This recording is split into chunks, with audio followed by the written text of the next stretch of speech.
Okay, so imagine this. Centuries after his death, a secret final work from Giovanni Boccaccio suddenly appears. You know, the master storyteller behind the Decameron. And this manuscript, it's part memoir, part philosophical fable, and a total literary mystery. So let's dive into this supposed lost text and the shadows it holds inside. Right from the start, we get this question, and it's from Boccaccio himself. He's wondering about all those stories that just disappear, the ones people take to the grave, completely unvoiced. This one question really sets the stage. It gives you this deep, thoughtful vibe for everything that's about to unfold. So, picture this. It's 1373. Boccaccio is older now, sitting in his study just thinking about these lost stories.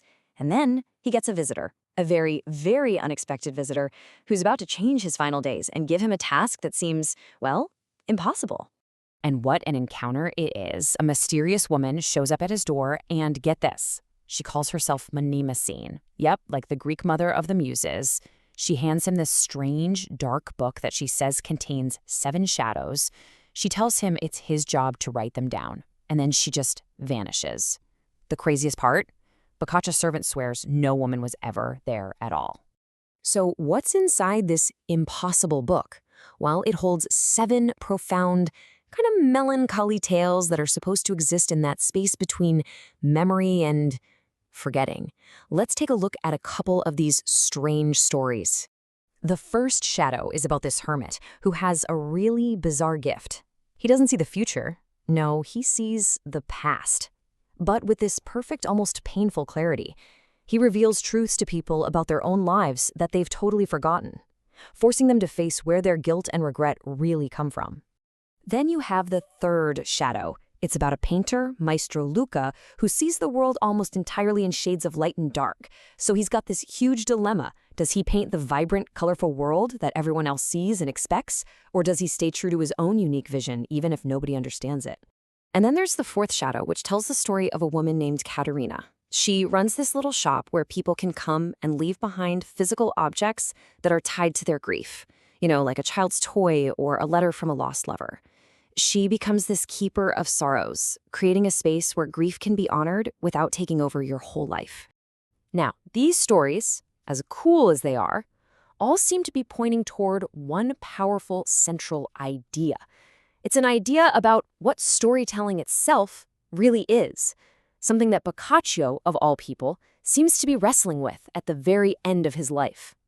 This quote from that very first story is basically the beating heart of the whole manuscript. It's this idea that to get to a deeper, more emotional truth, a storyteller has to shape reality. You have to select things, arrange them, and that process is, in its own way, a kind of beautiful and totally necessary lie.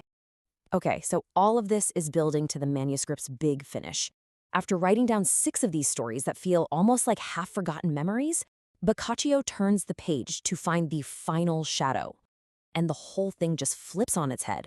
That's the line he reads. Can you imagine? The book is suddenly looking right back at him.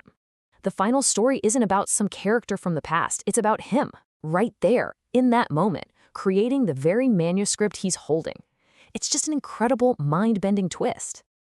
And this is his big aha moment. He realizes the whole book is about his own act of creating. These shadows are just pieces of his own life, a mix of real memories and pure imagination. He gets it now. Every storyteller, really every single person, invents their own life story by choosing what to remember and how to frame it.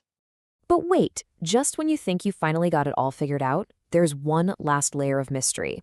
We have to pull back a bit from Boccaccio's story and ask an even bigger question. Is this manuscript even real? The supposed editor's notes that come with the text just throw everything into doubt. And the evidence is just perfectly split down the middle. On one hand, you've got arguments for it being authentic.